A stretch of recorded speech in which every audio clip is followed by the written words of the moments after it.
ఈ దినమే నీ శుభదినం, ఆనందించి నే స్తుతించెదను.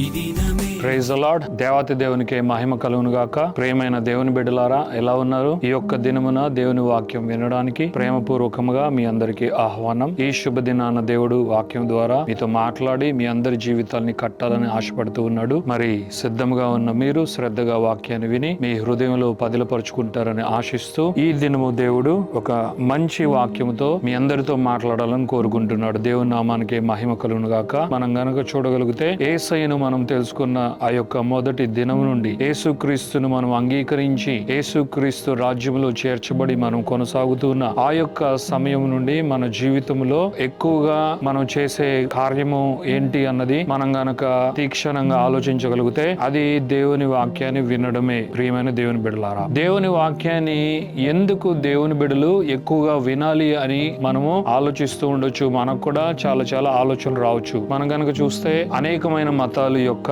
లోకంలో ఉన్నాయి. ప్రతి రాజ్యంలో, ప్రతి దేశంలో అనేకమైన మతాలు ఉన్నాయి. అలాగే మన దేశంలో కూడా చాలా మతాలు ఉన్నాయి. ప్రతి మతము కూడా కొన్ని ఇన్స్ట్రక్షన్స్, కొన్ని రూల్స్ అండ్ రెగ్యులేషన్స్, రకరకాలుగా విభిన్న రీతుల్లో అది మానవునికి మతపరమైన బోధలు చేస్తూ ఆ మతములో వారిని కొనసాగిస్తూ అదే విధముగా ఆ మతమును వారు అభివృద్ధి చేసుకుంటూ ముందుకు వెళ్ళడం జరుగుతూ ఉంటుంది. అయితే క్రైస్తవ్యము అనేది మాత్రమే, క్రైస్తవులకు సంబంధించింది మాత్రమే, యేసయ్య రాజ్యానికి సంబంధించిన మన మార్గం మాత్రమే, మనం అనుకుంటున్న యేసుక్రీస్తు మార్గం మాత్రమే. అలాగే అన్యులు మన గురించి అనుకుంటూనే క్రిస్టియానిటీ అన్న ఈ యొక్క మార్గం మాత్రమే. అందరికీ విభిన్నంగా, వ్యత్యాసంగా, ఇది అన్నిటికన్నా విశేషముగా ఏవో కొన్ని ఇన్స్ట్రక్షన్స్, లేదు అంటే జస్ట్ కొంత విజిటేషన్స్ చేయడమో, ప్రదక్షిణాలు చేయడమో, రకరకాలైన ఆ భక్తికి సంబంధించిన వాటిని అనుసరించమని ఆ మిగిలిన మతముల లాగా మన మార్గము, యేసుక్రీస్తును వెంబడించే క్రైస్తవ్యం అన్నది చెప్పదు. కానీ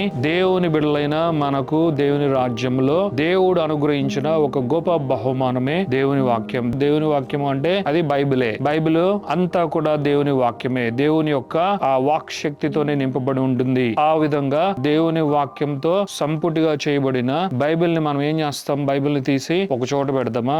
బైబిల్ ని అప్పుడప్పుడు మనం చూసుకుంటూ ఉంటామా? మనం ఆలోచిస్తే మన జీవితంలో మన అనుభవపూర్వకంగానే మనందరికీ తెలుసు. అంటే దేవుని ఎవరైతే చక్కగా వెంబడిస్తున్నారో, దేవుని ఎవరైతే ప్రేమిస్తూ ముందు కొనసాగుతున్నారో వారందరికీ తెలుసు బైబిల్ అంటేనే వాక్యం, వాక్యం అంటేనే చదవాలి, వాక్యం అంటేనే ధ్యానించాలి. వాక్యమును గూర్చి చదువుట, ధ్యానించుట అంటే ఏంటి? దేవుడు ఇక్కడే ఒక గొప్ప ప్రణాళిక పెట్టాడు. ప్రియులారా, మానవుడు అంటేనే, మనిషి అంటేనే అనేకమైన వాటిని విని దాని ప్రకారంగా గ్రహించి దాని ప్రకారంగా అనేకమైనవి చేసే శక్తి కలిగిన వాడుగా దేవుడు సృష్టించాడు. మరి మానవుడు అనేకమైన వాటి కొరకు ఈ యొక్క లోకంలో ఈ విధంగానే చేస్తూ ఉంటాడు. అయితే దేవుని యొక్క రాజ్యానికి వచ్చేసరికి అనేక మంది దేవుని వాక్యము వినాలా, ఆ దేవుని వాక్యం చదవాలా, దేవుని వాక్యం ధ్యానించాలా అని ఆలోచిస్తూ ఉండొచ్చు. మనం బేసికలీ మానవుని నేచర్, హ్యూమన్ నేచర్ ని గనక మనం చూడగలిగితే, అది మానవుడు అంటేనే దేన్నైనా వినాలి, విని దాన్ని గ్రహించి దాని గురించి తెలుసుకున్నప్పుడే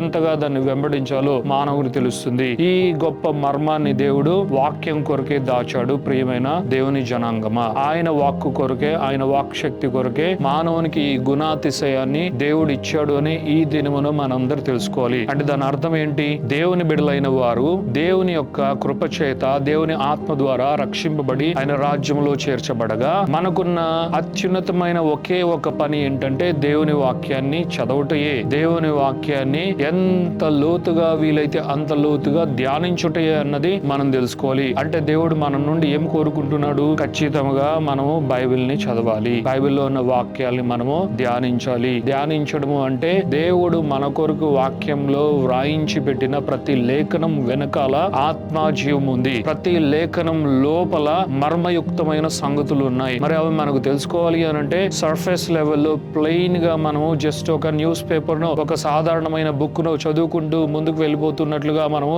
ఉంటే మనకు ఏమీ గోచరించదు, మనకేమీ అర్థం కాదు ప్రియులరా. ఎందుకంటే దేవుడు వాక్యం లోపల ఉన్న విషయాన్ని తెలుసుకోవడానికే మనల్ని రక్షించి ఆయన రాజ్యంలో చేర్చుకున్నాడు. కాబట్టి దేవుని బిడ్డలమైన మనము వాక్యాన్ని చదవాలి, దాన్ని ధ్యానించాలి, తద్వారా మనం బలపరచబడాలని కోరుకుంటున్నాడు. అయితే దేవుని వాక్యము చదివి ధ్యానించటం ద్వారా మనకేం కలుగుతుంది అంటే, దేవుని వాక్యాన్ని మనము చదివినా వేరే వారు దాన్ని మాట్లాడుతున్నప్పుడు మనము విన్నా కూడా దేవుని వాక్యము మన జీవితంలో చేసే గొప్ప సహాయం ఏంటంటే, దేవుని వాక్యము మనము వినేలాగా చేయడమే దేవుని వాక్యం యొక్క గొప్ప ఉద్దేశం. దేవుని వాక్యం మనం విని తద్వారా దేవుని వెంబడించుటయే దేవత దేవుని యొక్క గొప్ప ప్రణాళికని దీని ద్వారా మనం తెలుసుకోవాలి. ప్రియమైన దేవుని జనాంగమా, దేవుని నామానికే మహిమ కలుగును గాక. ఈ దినమున దేవుడు ఈ యొక్క వాక్యం ద్వారా మీతో మాట్లాడుతూ మిమ్మల్ని ప్రేమపూర్వకముగా మనము దేవుని వాక్యాన్ని చదివి ధ్యానించి అసలు బైబిల్ ఎక్కడుందో ఫస్ట్ దాన్ని తీసి దాన్ని మనము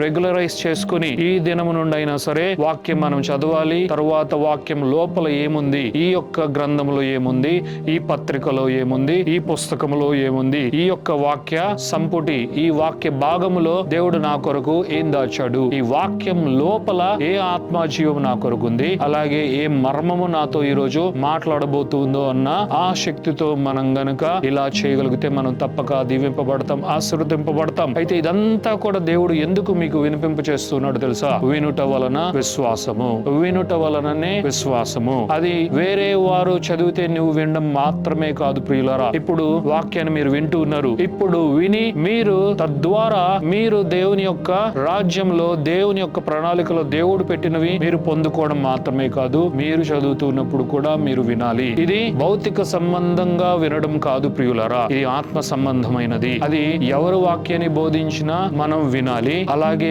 మనం వాక్యాన్ని చదువుతున్నప్పుడు కూడా, మనం దేవుని వాక్యాన్ని చదువుతున్నప్పుడు వాక్యాన్ని మనము ఆసక్తితో అనుసరిస్తున్నప్పుడు కూడా మనము వినాలి. దీని ద్వారా దేవుడు ఏం మాట్లాడాలని కోరుకుంటున్నాడు అంటే, వినుట ద్వారానే విశ్వాసం. నీవు వాక్యాన్ని ఎప్పుడైతే వింటావో, నీవు వాక్యాన్ని విను దేవుని బిడ్డగా నీవు ఎప్పుడైతే అవుతావో తద్వారానే విశ్వాసము. మరి మీకు సందేహం రావచ్చు, నేను ఇప్పటి వరకు అంతగా వాక్యం వినలేదే, అయినా కూడా నేను విశ్వాసంలోనే ప్రయాణం చేస్తున్నా, అయినా కూడా నేను బాగానే ఉన్నా కదా, చర్చికి వెళ్తున్నాను కదా, అలాగే నేను భక్తికి సంబంధించిన అనేకమైనవన్నీ చేస్తున్నాను కదా అని నీవు అనుకోవచ్చు. ప్రియమైన దేవుని బిడ్డ, అసలు నీవు దేవుని రాజ్యానికి వచ్చిందే దేవుని వాక్యాన్ని వినే నీవు దేవుని రాజ్యంలోనికి అడుగు పెట్టావు. నీవు దేవుని బిడ్డగా అయ్యావు, నీవు క్రైస్తవుడుగా అయ్యావు, నీవు విశ్వాసిగా అయ్యావు. అది ఎలా సాధ్యం అంటే, సువార్త కూడా దేవుని వాక్యమే. సువార్తను కూడా నీవు వినే, నీవు దాన్ని అంగీకరించి దేవుని రాజ్యంలో చేర్చబడ్డావు. అనగా దేవుని వాక్యం విని తద్వారా నీకు వచ్చే విశ్వాసం అన్నది నీ జీవితంలో అత్యంత ప్రాముఖ్యమైనది.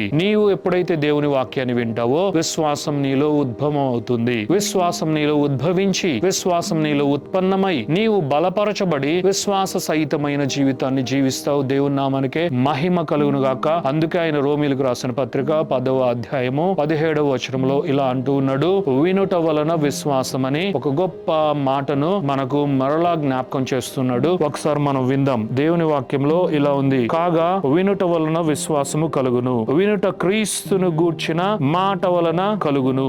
దేవుని నామానికే మహిమ ఘనత ప్రభావాలు కలుగును గాక. హల్లెలూయా. వినుట వలన విశ్వాసం అని అపోస్తలుడైన పౌలు రోమీయులకు రాసిన పత్రిక ఈ 10వ అధ్యాయంలో ఆయన రాస్తున్నాడు. మంచిదే, వండర్ఫుల్. వినుట వలనే విశ్వాసము. అయితే మనం ఈ లోకంలో అనేకమైనవి వింటూ ఉంటాం, వాటి ద్వారా కూడా మనకు విశ్వాసం కలుగుతుంది. అది భౌతిక సంబంధమైనదో ప్రకృతి సంబంధమైనదో కావచ్చు, అలాగనే అనేక రకాలుగా రాంగ్ వేస్ లో నడిపించే ఆ యొక్క విశ్వాసం కూడా కావచ్చు. కానీ దేవుడు ఈ యొక్క విశ్వాసము అత్యున్నతమైన విశ్వాసముగా ఈ రోజు మనకు తెలియపరుస్తున్నాడు ప్రియులారా. అందుకే దేవుని బిడ్డలే ఈ యొక్క భూమి పైన ఈ ప్రపంచంలో వేర్పాటు కలిగిన వారుగా, చాలా ప్రత్యేకించిన వాళ్ళుగా ఎందుకు ఉంటారంటే, దేవుని బిడ్డలు, నిజమైన దేవుని బిడ్డలు పొద్దున లేస్తేనే లోకపరమైన న్యూస్ చూడరు. దేవుని బిడ్డలు, నిజమైన దేవుని బిడ్డలు పొద్దున లేస్తేనే ఆ పక్కింటి వారు, ఎదురింటి వారు, అలాగే మనకు సంబంధించిన బంధుమిత్రాదులు వారో వీరో వారికి సంబంధించిన వార్తలు ఇంకా మిగిలిన సమాచారాలను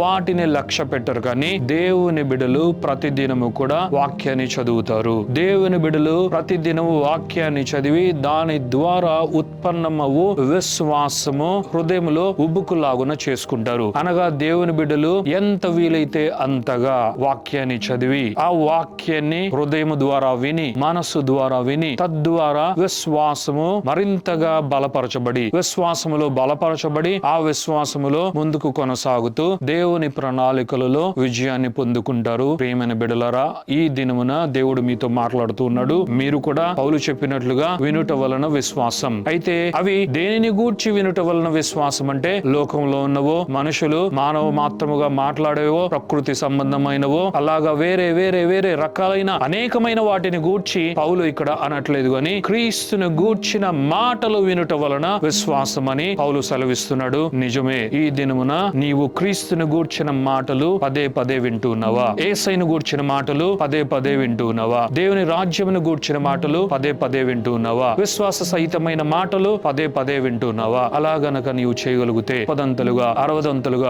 100 నీవు ఫలించి ఆయనకు మహిమ తెచ్చువాడుగా ఉంటావు. దేవుని నామానికి మహిమ కలుగును గాక. ఈ దినమున ఈ వాక్యము మీ అందరి జీవితంలో ఫలించును గాక. దేవుని వాక్య ప్రకారం మీరు చేసి వినుట వలన మీరు విశ్వాసాన్ని సంపాదించుకుని ఏ విషయమునకైనా ఇక వెనకడుగు వేయక, సందేహించక, దేవుని యందు విశ్వాసం ఉంచుచు ఈ కార్యము యేసయ్య ద్వారా సాధ్యమే కదా అని నీవు నమ్మి ముందుకు వెళ్లేలాగున ఈ వాక్యం ద్వారా యేసు నామములో నీవు చేసుకునేవుగాక. ఆమేన్. హల్లెలూయా. ప్రార్థించుకుందాం. Thank you father, thank you Jesus, thank you holy spirit God. దేవా మీకు వందనాలు, యేసయ్య మీకు వందనాలు, పరిశుద్ధాత్మ దేవా మీకు మహిమ ఘనత ప్రభావాలు చెల్లిస్తున్నాం. ఈ యొక్క శుభదినాన్ని బట్టి వందనాలు. ఈ నూతనమైన దినములోనికి మమ్మల్ని అడుగు పెట్టించారు నాయన. ఈ యొక్క ఉదయకాల సమయంలో ఈ వాక్యం ఎందరైతే వింటూ ఉన్నారో వారిలో ఈ వాక్యం పనిచేయునుగాక. రోమీయులకు రాసిన పత్రిక 10:17 నాయన మీరు చెప్పిన రీతిగా వినుట వలన విశ్వాసము, క్రీస్తును గూర్చిన మాటలు వినుట వలన మాలో విశ్వాసం పుడుతుంది. ఆ విశ్వాసం అత్యంత కీలకమైనది. అదే మా యొక్క జీవన మనుగడ ప్రయాణములో అది మమ్మల్ని కొనసాగిస్తుంది అని నాయన మీ బిడ్డలు తెలుసుకునేలాగున చేసినందుకు మీకు కృతజ్ఞతాస్తుతులు చెల్లిస్తూ మీ బిడ్డలందరినీ బ్లెస్ చేస్తూ ప్రతి ఒక్కరి అవసరత లెక్కలని తీర్చబడునుగాక. ఈ యొక్క దినము ఒక ప్రత్యేకమైన దినముగా నాయన యేసయ్యను గూర్చి, యేసయ్య మాటలను గూర్చి విని అనేక మంది విశ్వాసములో బలపడు దినముగా అగునుగాక అని బ్లెస్ చేస్తూ ఈ యొక్క ప్రార్థన, స్తుతి, ఆరాధన యేసు పరిశుద్ధమైన నామములో అడిగి వేడుకొనుచున్నాము తండ్రి. Amen, amen, amen.